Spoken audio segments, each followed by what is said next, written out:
m'appelle Joanie Mercier et je suis intervenante familiale spécialisée en TDAH pour la Valise aux Merveilles. Dans le cadre du mois de la sensibilisation sur le TDAH en octobre 2020, j'ai eu l'idée en fait d'aller interviewer une personne qui est assez active au point de vue de la prévention et de la sensibilisation du TDAH depuis plusieurs années sur les médias sociaux. Antoine Faulkner est le fondateur de Ma Page TDAH et il a aussi lui-même un TDAH. En fait, les capsules que je vais vous montrer dans les prochains jours et les 2 prochaines semaines, en fait, ça va être des questions que j'ai demandées à mon entourage sur ce qui se demandait en fait sur le sujet du TDAH. Et j'ai eu l'idée d'interviewer Antoine, que je suis quand même depuis quelques années, et qui, dès sa première vue, je savais qu'il y avait un TDAH, mais qui ne me ressemblait pas. Donc, le but de ces capsules-là, c'est de vous montrer 2 adultes qui ont réussi, qui sont totalement différents du point de vue de leur sexe, mais aussi du point de vue de leur diagnostic, pour que vous voyez qu'avoir un TDAH, ça ne veut pas dire qu'on va être tous pareils et qu'il y a aussi moyen de réussir. Ce que vous allez remarquer aussi dans les prochaines capsules, c'est que Antoine et moi, on va s'être fait interviewer. Là, oui, c'est drôle, je vais m'interviewer moi-même, mais je vais quand même répondre aux questions. Mais ça va être arrivé à 2 moments différents. Vous allez peut-être me remarquer, en fait, dans les vidéos d'Antoine, habillé d'une autre façon et à un autre endroit. C'est pas parce que j'ai voulu vous faire croire que j'avais une jumelle ou quoi que ce soit. C'est qu'Antoine réalise un défi de grande taille et, ma foi, il semble réussir de façon phénoménalement bien. Antoine, malgré toutes ses difficultés, est en train de faire son bac en enseignement pour enseigner au primaire et il en est à sa 2e année. Si vous êtes un petit peu familier avec ce qui se passe dans le domaine de l'université actuellement, à la date actuelle, il se retrouve en fait à être en mi-session. Donc, pour maximiser notre temps puis être capable de lui permettre de retourner à ses études, on a clenché sa partie d'entrevue puis moi, je me suis enregistrée à un autre moment. Sur ce, je vous souhaite une bonne écoute de la première capsule avec la question « Parle-moi de ton diagnostic, de toi et de ton parcours ». Bonne écoute!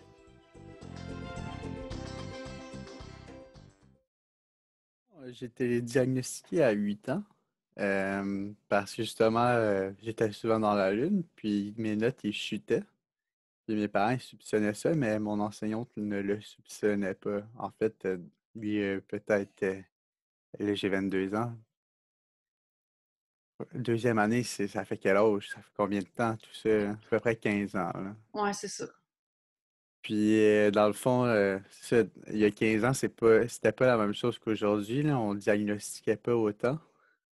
C'était relativement nouveau. Tu sais, ça existe depuis longtemps, mais depuis qu'il l'essor, comment je peux dire ça? Est-ce que c'était moins connu qu'aujourd'hui, là? Ça, ben, dans le fond, j'ai rushé toute ma vie, primaire, secondaire, j'allais à toutes les récup pour passer, j'étudiais beaucoup pour avoir des résultats de merde, des 60. Ça me faisait chier, surtout quand tu mets full d'efforts puis tu remarques que ton coéquipier qui a rien foutu depuis toute l'année, il passe à 80-90, c'est comme, euh, il y a un problème. Puis c'est ça, ben, dans le fond, j'ai travaillé fort toute mon année scolaire jusqu'au cégep. Au cégep, j'ai étudié en informatique aussi. Ben, en fait, j'ai fait mon secondaire avec mon DEP en informatique. Je faisais les 2 en même temps, mon DES puis mon DEP. Et après, j'étais allé faire ma technique en réseautique, dans le fond, tout ce qui est câble Ethernet, programmer des serveurs, ces affaires-là, mais ça ne m'a pas intéressé. Fait que j'étais allé en cinéma après. Le cinéma, c'est un domaine des arts. Les TDAH sont attirés vers le côté des arts parce qu'on peut enfin se démarquer des autres. C'est un des moyens avec le sport. Il y a beaucoup de domaines, mais souvent, comment on peut le dire? On se dépasse dans ces côtés-là artistiques et le sport. C'est des milieux, on remarque que les artistes ils ont souvent un TDAH, justement parce qu'on se démarque beaucoup là-dedans. Mais dans le fond, j'avais un côté trop science-fiction pour aller en cinéma. Puis au Québec, la science-fiction, c'est mort. Genre, il n'y a pas grand-chose qui marche au Québec. Il aurait fallu que je fasse tout ça en anglais, puis que j'aille aux États-Unis. Donc, je me voyais pas vraiment faire ça. Donc, j'ai changé de programme, puis j'étais allé en sciences humaines. Et là, je suis devenu enfin bon à l'école. Parce que moi, je suis une personne curieuse comme tout TDAH. J'adore apprendre. Puis en sciences humaines, c'est là que tu apprends le plus, selon moi, la psychologie, l'anthropologie, l'étude des cultures, dans le fond, la, la politique, euh, tout là, pour comprendre le comportement humain. Et j'étudiais encore moins. En fait, j'étudiais presque pas. Puis j'avais des 80-90.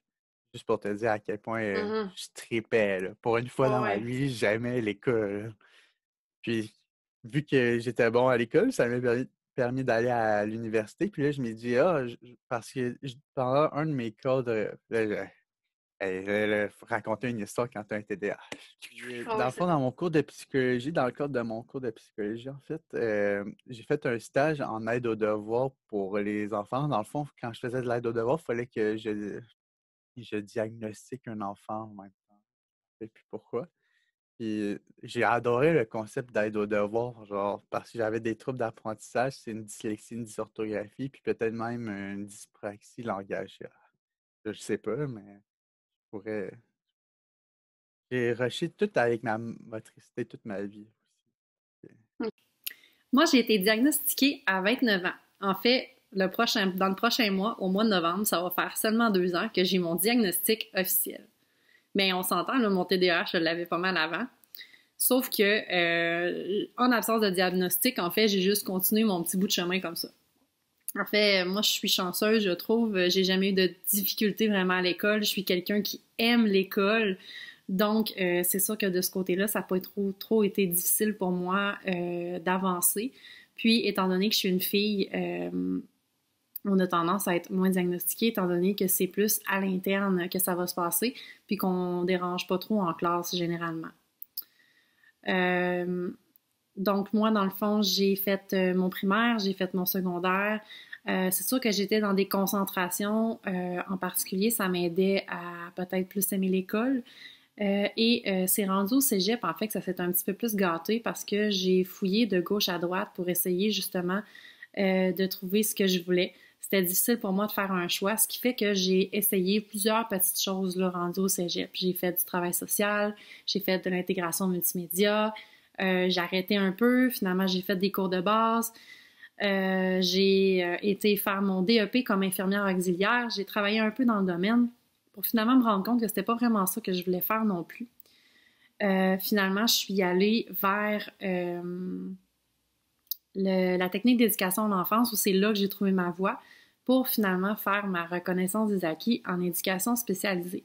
C'est un gros parcours, mais c'est un parcours de papillonnage. Je me cherchais beaucoup, puis je pense que c'est ce qui fait ressortir mon TDAH, en fait. J'avais beaucoup de difficultés à faire un choix précis. Pas super bien à date, là. Je mets pas trop d'efforts, mais je passe 70-80. Mais honnêtement, j'aime bien.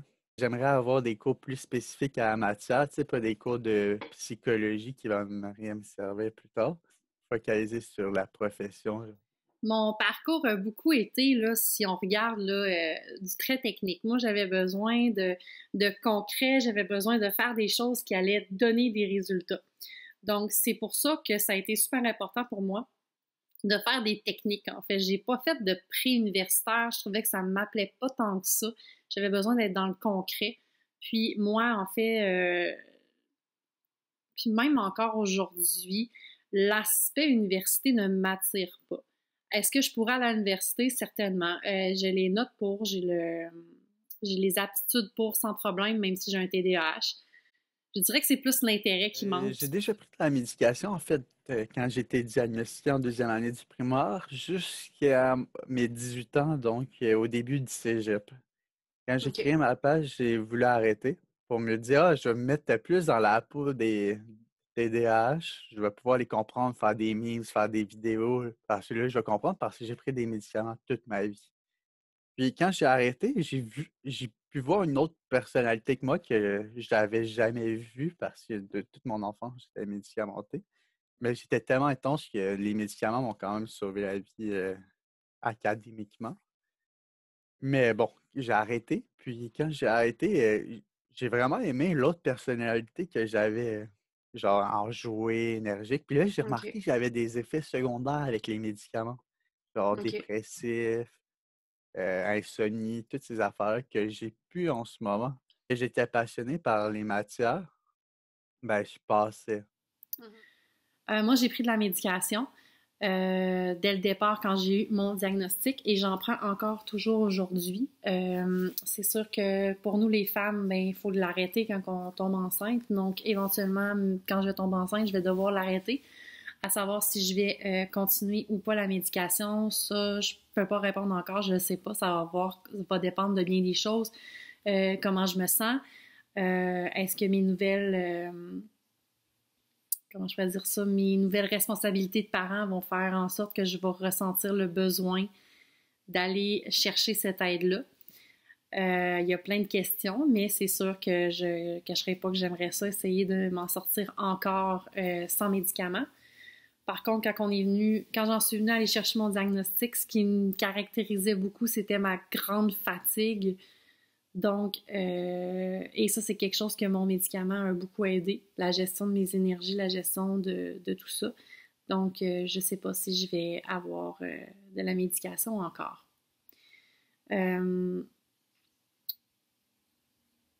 J'ai pas eu de besoin d'avoir de médication à l'école, selon moi, puis je pense pas que j'en aurais eu de besoin vraiment, parce que ça reste que je faisais des choses que j'aimais.